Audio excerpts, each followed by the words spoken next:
Alright, so it's been over 3 years since I left my solutions architect job at AWS, and looking back, it's been one of the best decisions I've ever made. I still remember the look on my mum's face when I first told her I was going to quit my job. She thought I was crazy for leaving my high-paying tech job at the young age of 22. She became even more disappointed when I told her I had turned down a $200,000 job offer from Google. At the time, I also had no idea if I was making the right choice. In fact, every few months, I would find myself entertaining the idea of going back to the tech industry. But as time went on, it all started to make sense. Leaving my job to make YouTube videos full-time and running my learning platform Zero to Cloud was not a mistake. I mean, I love what I do right now, and I have so much fun along the way. I'm also able to make an impact on so many people's careers and helped a lot of people land jobs in cloud and tech. In this video, I'll be sharing with you the ups and downs from this journey, as well as my advice if you're thinking of quitting your job and starting something of your own. Perhaps a side hustle, an online store, or even a YouTube channel. Let's get into it. Alright, first I want to address the elephant in the room. Is YouTube actually profitable, and how much do YouTubers even make? Well, it's pretty funny because every time I tell people I make tech videos online, I get two types of responses. The first one is, wow, you're so famous, you must be rich. The second one is a polite, is YouTube money enough to sustain yourself? For me, here's my income breakdown. Right now, I would say that 60% of what I make comes from sponsorships, 30% comes from Zero to Cloud courses, and 10% is YouTube ad revenue. Combined together, it's well above what I used to earn as a solutions architect at AWS. Of course, without all the benefits that come with working in tech. You know, free business travel, office equipment, health insurance, and dare I say, job stability. Which brings me to my next point. My mom has always viewed having a job as being a lot more stable than being self-employed. I mean, that's what I used to think as well. People have been working in big tech for decades with stock bonuses and salaries that have made them millionaires. But unfortunately, this took a sharp turn shortly after I left AWS. In 2023, layoffs began to happen. First, they happened to roles in HR and recruitment, and then software engineering and product managers. Fast forward to this year, I know more than 20 AWS solutions architects who have been affected by the latest wave of layoffs. In fact, my friends, my co-workers, and even my managers from the Australia offices have been laid off this month. Honestly, if I stayed in my job up until this point, I would be affected too. But let me be clear, I'm not looking at these layoffs and feeling happy that I wasn't part of it. It just made me realize that job stability is really a thing of the past. It's not really a compelling reason to stay in a job that you're not fully passionate about. Instead, a more sustainable approach, in my opinion, is to follow your ikigai, which is a Japanese concept that represents your life purpose. According to ikigai, you should pursue a career that's at the intersection between what you love, what you're good at, what you can be paid for, and what the world needs. For me, being a YouTuber happens to fit into all four categories. When I was a solutions architect, I would say that only 2 of the circles were met.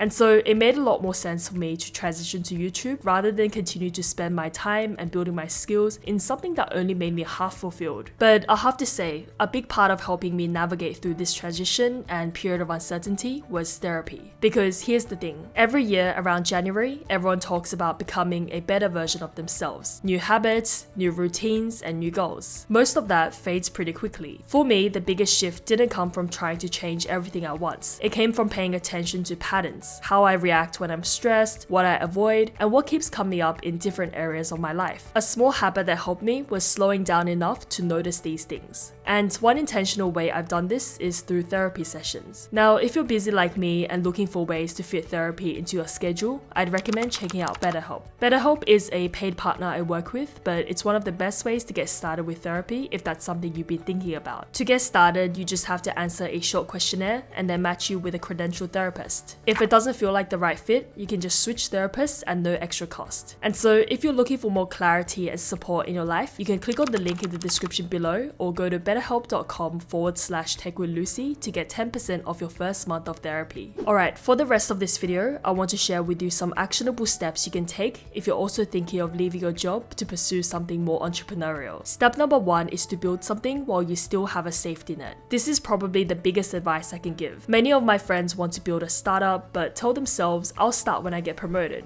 or I'll start when work gets less hectic. Some do the complete opposite and quit their jobs before they have a product ready. Now, the danger with this is that you'll either never end up starting or feel the pressure of needing it to work immediately. I started this YouTube channel while I was working full-time at AWS, and yes, it was really tiring and I had to pretty much work every weekend, but it gave me a safety net. I had fixed income coming in and I didn't have a ticking time bomb over me. So it took me around 1.5 years to get monetized on YouTube, and here's how I did it. First, I actively listened to my audience. I made videos that my viewers wanted to watch rather than just videos I wanted to make. This is how I ended up finding my niche in cloud, tech, AWS, and AI. Secondly, I focused on quality over quantity. Instead of posting once a week, I posted once a month. I made sure every video was high quality, helpful, and not rushed. And thirdly, I treated everything like a business, accepting collaborations and figuring out ways to make money through mutually beneficial partnerships. I didn't really treat YouTube as a hobby. Okay, step number 2 is to validate your business model. Make sure you have enough data points to show what you're doing actually works, whether that's in product sales, video views, or revenue. By the time I left AWS, I already had around 30,000 subscribers and sponsors reaching out every single week. You can validate your business model by tracking your metrics over time. Are your views growing consistently, or are you getting repeat customers? To be honest, I quit my job as soon as I started seeing some success. But if I had a lower risk tolerance, I should have waited a few more months. But you know, I was 22 at the time and kind of impatient. Thankfully, it all worked out in the end. And finally, step number 3 is to work hard and have a strong mindset. Now, we've all seen YouTube channels or products that seem to blow up overnight, but for most people, success takes time, especially if you're already in a comfortable job and you're looking to build something bigger. The uncomfortable truth is that you have to be willing to put in the work when nobody's watching, or when you're not seeing immediate results. For me, the way I convinced myself to keep pushing forward was that I kept repeating this particular phrase to myself. Work is great for now, but I don't want to be 40 or 50-year-old and still navigating office politics. So yes, even though I liked my job at Amazon, I knew that my future self won't really enjoy it. And so figure out your why. Why are you doing all of this? And then constantly remind yourself whenever you're feeling unmotivated. Alright, this brings us to the end of this video. If you enjoyed it and want to hear more about my journey from tech to YouTube,